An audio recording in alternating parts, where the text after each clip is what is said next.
Isaiah Livers reportedly has suffered an injury that could keep him out 6 to 8 weeks, right ahead of Detroit Pistons Media Day, right before Detroit Pistons training camp. We'll talk about what this means, what kind of impact this has on Isaiah Livers and the team moving forward. We'll talk about all of that in today's episode of the Locked On Pistons podcast. You are Locked On Pistons, your daily Detroit Pistons podcast. Part of the Locked On Podcast Network, your team every day.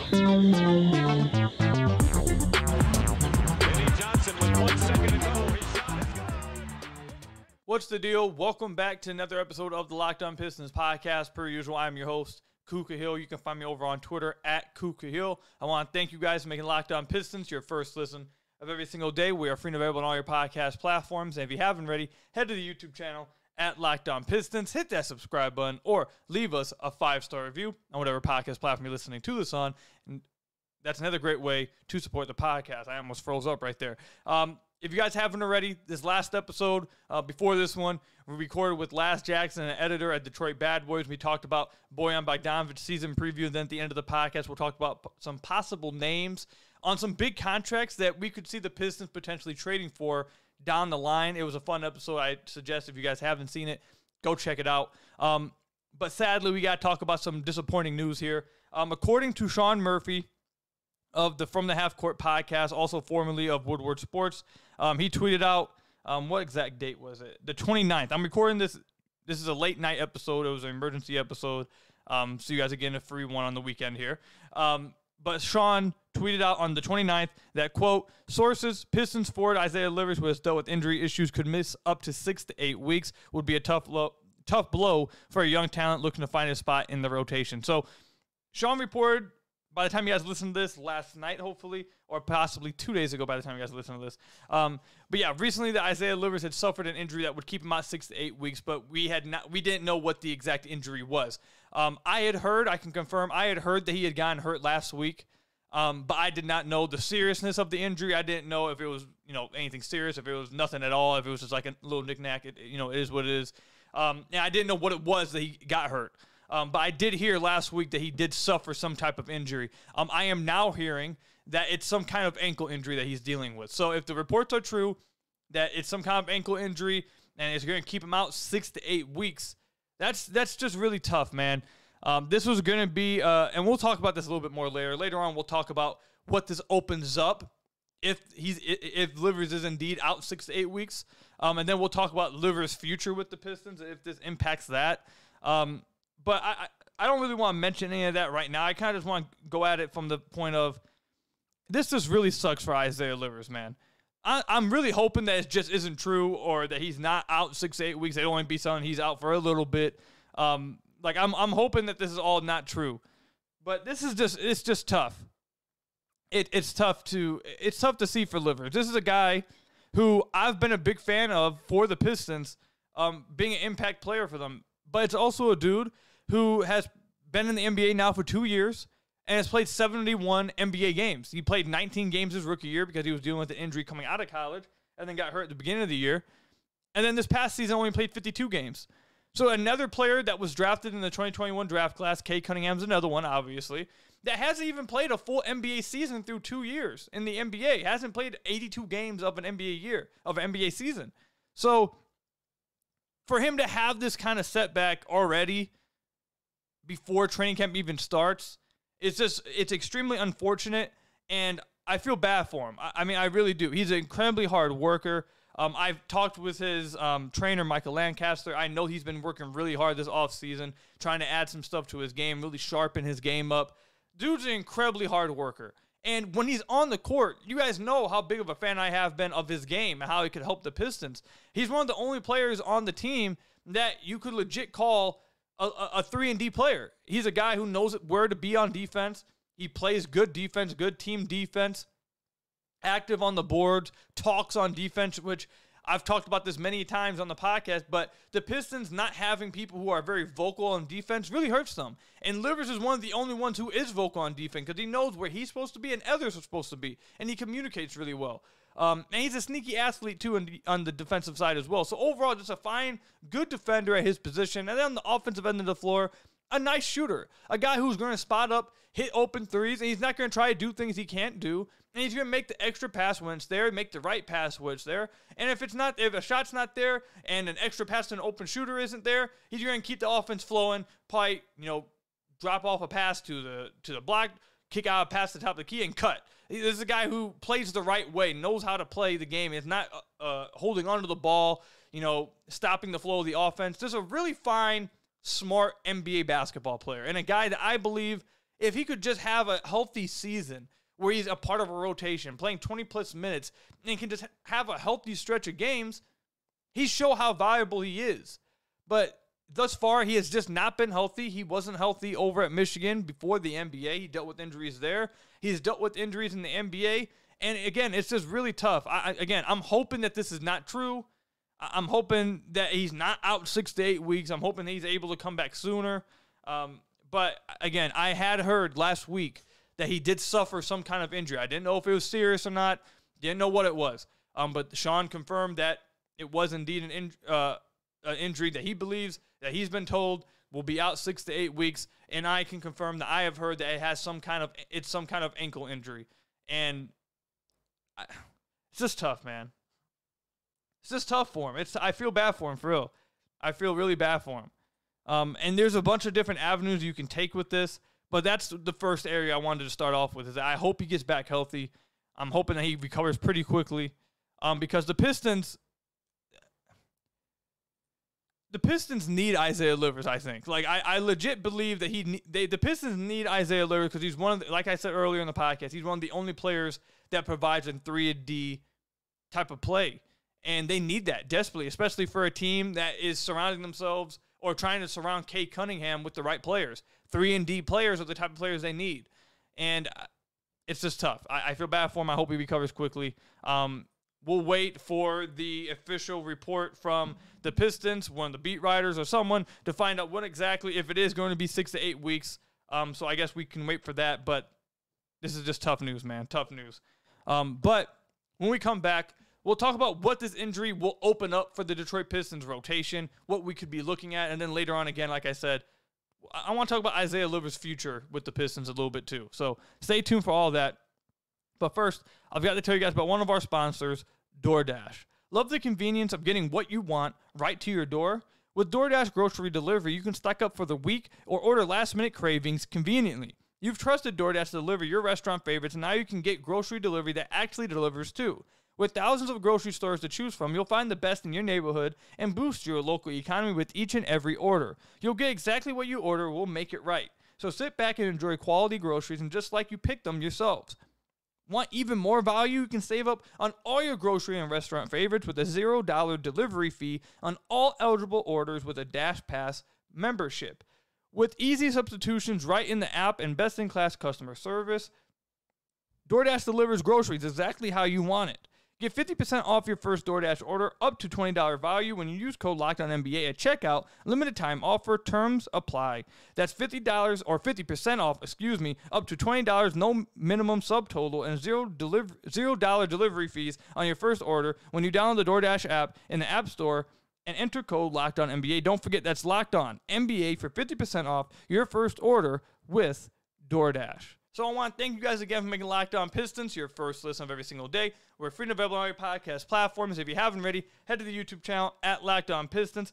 Hit that subscribe button or leave us a 5-star review on whatever podcast platform you're listening to this on. That's another great way to support the podcast.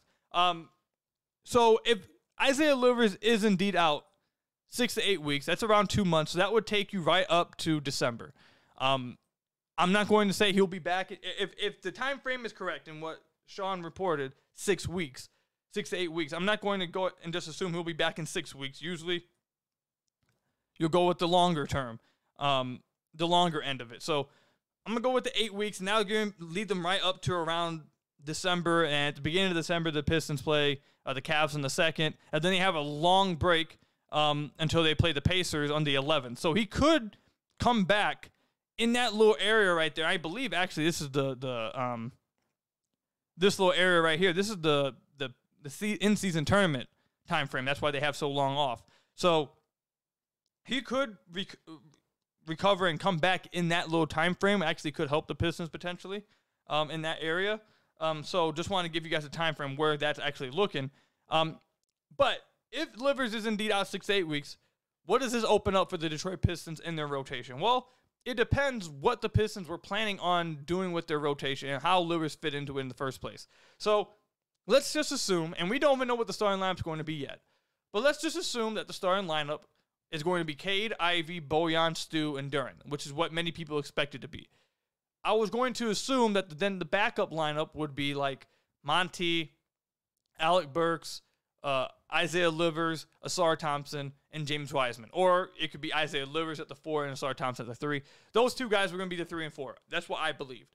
So if they were planning on using Livers more as a 4 and they didn't want Asar Thompson to be playing up to the 4 position, I could see this potentially opening up minutes for a Marvin Bagley, who I don't think is going to be playing over James Wiseman at the backup 5 spot, simply because they need to find out what they have in Wiseman. He needs reps. They invested their close to lottery pick, their first round pick from 2020, and Sadiq Bey, trading for him last season. They've talked nothing but highly of him since he arrived in Detroit. So I think they're going to try to figure out what they have in James Wiseman, and the only way to do that is by giving him reps. That was something that when the Pistons traded for him, they knew if you're going to trade for him, you need to get him reps. If you're not going to get him reps, there was no point in making this trade. So I think James Wiseman is definitely penciled into the rotation, whether he's actually better than Bagley or not. I'm not here to argue about that, but I think he just is penciled into the rotation because they have to find out what they have in him. So I think Marvin Bagley is currently out the rotation. But if they were planning on playing Livers at the 4 position, maybe this opens up something for Marvin Bagley. Maybe Marvin Bagley gets a chance to show if he can spread the floor and play next to James Wiseman. Now, I'm not a huge fan at all of the double big stuff. I'd rather not see that. The double big lineup was awful this past season. I've talked about it nonstop. The net rating, how bad it was, how bad their defense was with those two on the floor together. It was not good at all. But is there a possibility that we could still see it at some point this year? I think there is. So this could give Marvin Bagley a chance. Has he improved his 3-ball? Can he space the floor out? Can he survive on the defensive end at the 4? I think he's going to have a chance, maybe a bigger chance to do that. He was going to have a chance beforehand nonetheless, but I think he'll have a bigger chance to try to do that now that Livers appears to be out for a while. So that's if they were planning on playing Livers at the 4 and don't want to move Asar up 3 or move him up to the 4. If they're cool with Asar playing the 4, which is something I think he actually could do, I'm interested to see him play the 4, especially next to a big guy like James Wiseman. I think he could do it. It's actually something probably I would probably end up doing that. Unless I'm starting Asar. But nonetheless, if they're willing to put Asar at the 4, this frees up minutes for let me not say frees up minutes. This frees up a battle for a lot of players, I believe. And the 3 players I'm talking about, I think it frees up a battle for Joe Harris, Killian Hayes, and Marcus Sasser. And here's why. I think Joe Harris would be the most simple, easy plug-and-play one. He's another wing. He's a sharpshooter. You just plug him in at the 3. He'll space the floor out. You know how great of a shooter he is. He's going to space the floor. He'll shoot the ball. Easy plug-and-play. And I think that probably is the easy answer here. I think that probably is the most likely answer that Joe Harris now has confirmed a rotation spot here, unless something else happens, which we'll talk about in a minute. But yeah, I think Joe Harris is the easy, most likely answer here of who this frees up most. If I had to take my money and bet on it, I think Joe Harris would probably be taking Livers' spot. However, this also frees up a possibility for either Killian Hayes or Marcus Sasser to end up getting minutes, and here's why. For Killian Hayes is a 6'5", long-arm, strong defender who we've seen Killian Hayes play up on defense. He doesn't just guard ones. He can guard 1s, 2s, 3s, and he can handle his own on switches with 4s. So, and he probably is actually better defending 3s than he is smaller guards, quicker, smaller guards. He's stronger. He likes to use his size. He's active with his hands. So he's definitely a guy that I think probably would excel guarding 3s. I don't think that would be like a mismatch at all. I think that probably is where he's best at, guarding 3s. And he would be really good at that. He's also really good in the passing lanes. So Killian Hayes would be able to play that 3 spot. Maybe that's a way for him to get into the rotation, try to fight for that. The only way that could possibly happen for Killian Hayes is if his outside shot actually has improved and he's able to space the floor out and be more of an off-ball type of player at the 3. Or maybe they try to play, I don't know, if they wanted to get Killian Hayes' defense at that 3 position, They could have him run the offense and have Monty and Alec Burks spot up, which is something that they both are really good at, and we've heard them already talk about playing Monty with Cade because he can spot up. We know Alec Burks can spot up. So that's a possibility for a Killian Hayes. If he plays well throughout training camp and preseason, this could be a way for Killian Hayes to find himself back in the rotation and try to solidify his spot in the NBA. That's the second guy. And then Marcus Sasser, the only way I could see this going with Marcus Sasser, but it does open up some kind of chance. The only way I can see it happening with Marcus Sasser is if Monty Williams is good going with a 3-guard lineup and then playing Ausar at the 4. So basically you'd be running Sasser, Burks, and Monty. The problem with that, and while I could see it happening, I for sure could see it happening because there's enough offensive firepower with that and enough spacing at that to actually, I think, fit with Ausar and Wiseman, who won't be providing that much spacing. Burks, Monty, and Sasser are all pretty damn good shooters, so they should actually provide a lot of spacing in that lineup, and they should be able to survive fine offensively. And those 3 guys are pretty good offensive scorers too. So that could help, but the problem with them would be defensively, who do you have guarding the 3s? Because Ausar is going to be guarding the 4s. And are you going to be playing switch defense now? Are you going to be switching at everything because you have 3 guards on the floor? Sasser isn't that big. Monty isn't that big. Alec Burks isn't small. He's around 6'4", 6'5". I think he's around 6'5", 6'6". He's not a small guy, but he's also not a strong defender. You probably don't want him guarding 3s. But could that actually happen if Alec Burks can hold up his own against 3s? Yeah, again, I think it could happen because of how much offensive firepower you'd have with those 3 guys. We saw Marcus Sasser go off for 40 points in that final Summer League game. Went crazy. We know what Alec Burks can do. He played extremely well for the Pistons this past season. And we know how good of a shooter and how steady of a presence Monty Morris is and how good of an off-ball shooter he is.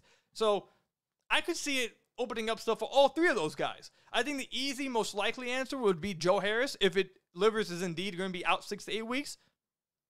But the other 2 guys, Killian Hayes and Marcus Sasser, they won't be able, I don't think either of those guys can find minutes in the backcourt.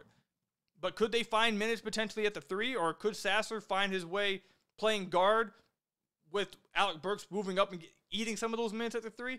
Yeah, I think that could happen. So I'm interested to see the battles in training camp, obviously the battles in preseason, the kind of rotation Monty Williams decides to implement with Livers out. Who do we see get those minutes? Who gets the chance out the gate to try to take those minutes? I'm interested to see all that, but I think there are 3 options there. I think Joe Harris, Killian Hayes, and Marcus Sasser are all possibilities. And also, Marvin Bagley is a possibility, even though I think that probably is lower on the lowest possibility, simply because you saw what Bagley and Wiseman looked like, and it just did not look good at all. So unless Marvin Bagley is a completely different type of player and all of a sudden can spark 3s, I just don't see that being a strong possibility, but never say never. So let me know what you guys think, though. If Isaiah Livers is indeed out 6 to 8 weeks with this apparent injury, who do you think has the best chance to eat up minutes? Let me know that in the comment section down below or over on Twitter at KookHill. And I just realized, heck, I didn't bring this up, but they could just go down to a 9-man rotation. Maybe nobody eats up those minutes, and they just go to a 9-man rotation and stagger guys. That's something that could happen, too. Who knows? Again, let me know in the comment section down below or over on Twitter at KookHill. When we come back, I want to discuss Isaiah Livers' future with the Detroit Pistons. A tough talk, but I think it's a talk that probably is warranted.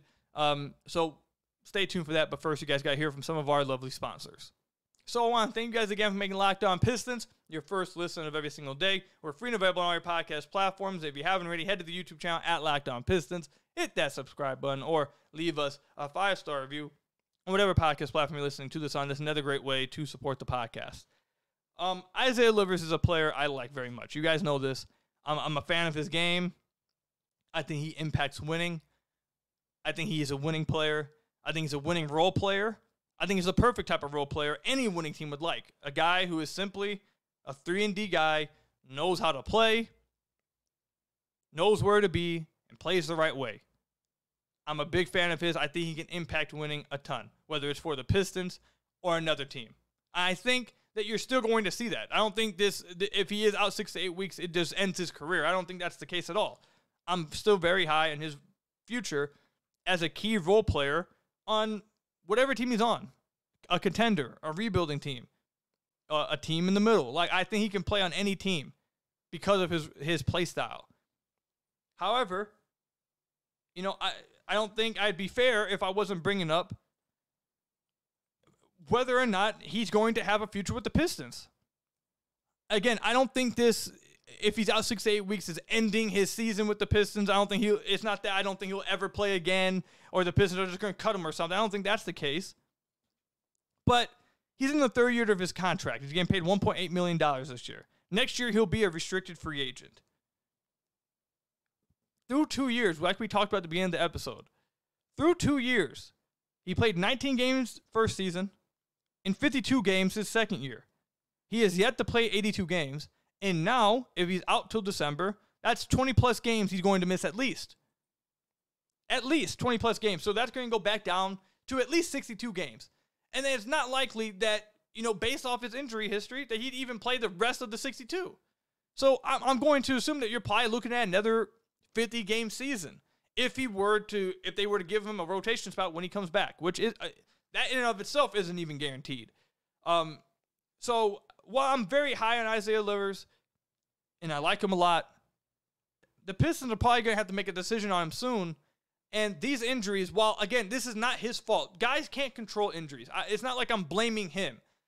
But the fact that he hasn't been able to stay healthy, and the fact he's coming up on restricted free agency, the Pistons are going to have to make a decision here. And they can't, and this is the worst thing about it. The worst thing about it is that with a player like Livers that keeps getting injured, I know the Pistons like him, but whether you like him or not, you can't rely on him to be a consistent rotation player because you never know if he's going to be healthy for the full year. Which, again, I want to say it again, it's not his fault. He can't control whether he gets injured or not. He's not out there trying to get hurt. So I'm not blaming him. But you can't go, I think we're at the point now to where even if the Pistons were to bring him back next year, like in restricted free agency, they bring him back. I think we're at the point now, no matter how the rest of the year goes, if he is out 6 to 8 weeks, that's now 3 straight years, including, if you want to include college, that's 4 straight years, where he hasn't been healthy. You can't plan for him to be a part of your rotation based off his history because he gets hurt.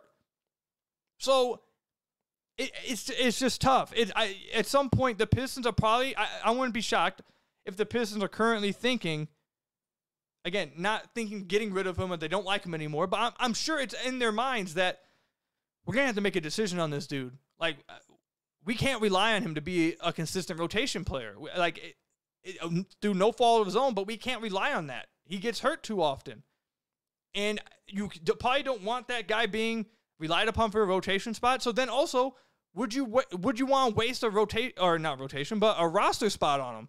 Or would you rather go sign somebody who maybe is more reliable and doesn't get injured as much? Like, I think that's probably conversations that maybe they're not having right now, but I guarantee they're probably thinking about it. And I think it's probably going to be 100% a conversation they have as soon as this season ends. Because he is going to be a restricted free agent, and you have to make a decision on him. So, it's tough. I really hate to be talking about this because Isaiah Livers is a player, I really like, and I think he fits exactly what the Pistons need. But what the Pistons need more than a 3-and-D player is a guy who is available. And I hate to say that because when I hear people say, well, I like people who are available more than people who can play, or, you're never available. It sounds like, when people say it sounds like you're taking a shot at the player as if they're choosing not to be available. And I hate hearing that, but that's not what I'm doing. I've said it now 3 times. This is not through no fault of Isaiah Livers. He can't control it, but at the end of the day, it's just the truth. You have to have players that you can rely on to be available. And through 3 years now in the NBA and going back to college, he's struggled with staying healthy. And you can't rely on that to be in the rotation. No matter how smart of a player he is, no matter how beneficial his type of player is. If he's not available and you can't rely on it, it's tough to keep him around. So I'm hoping that Isaiah Livers comes back from this injury, balls out, gets a rotation spot like I think he deserves, continues to show why I'm so high on him, plays the rest of the year, plays 60-plus games, and the Pistons re-sign him and bring him back, and he has a healthy year. He plays really well, and he shows why I think he can be a part of this team's future long-term because of the role he plays. I hope that's exactly what happens. But I can't sit here and say that I'm not questioning whether it can happen because of his injury history. So it is what it is. I hope Isaiah Livers recovers quickly. Again, I hope that the original report that 6 to 8 week just isn't true. I hope it's shorter than that, but nonetheless, I hope he recovers quickly and has a great year when he comes back. So let me know what you guys think about all this, about Isaiah Livers, his future, the nature of his injury. Who do you think is going to fill in his spot, et cetera, et cetera. Let me know all that in the comment section down below or over on Twitter at Kuka Hill. That's all I've got for you guys today. Thank you guys for making Locked On Pistons your first listen of every single day. We're free and available on all your podcast platforms. Hit that subscribe button to the YouTube channel. Leave us a 5-star review on whatever podcast platform you're listening to this on. And until next time, I'll see you guys later. Stay safe out there. Until next time, peace out.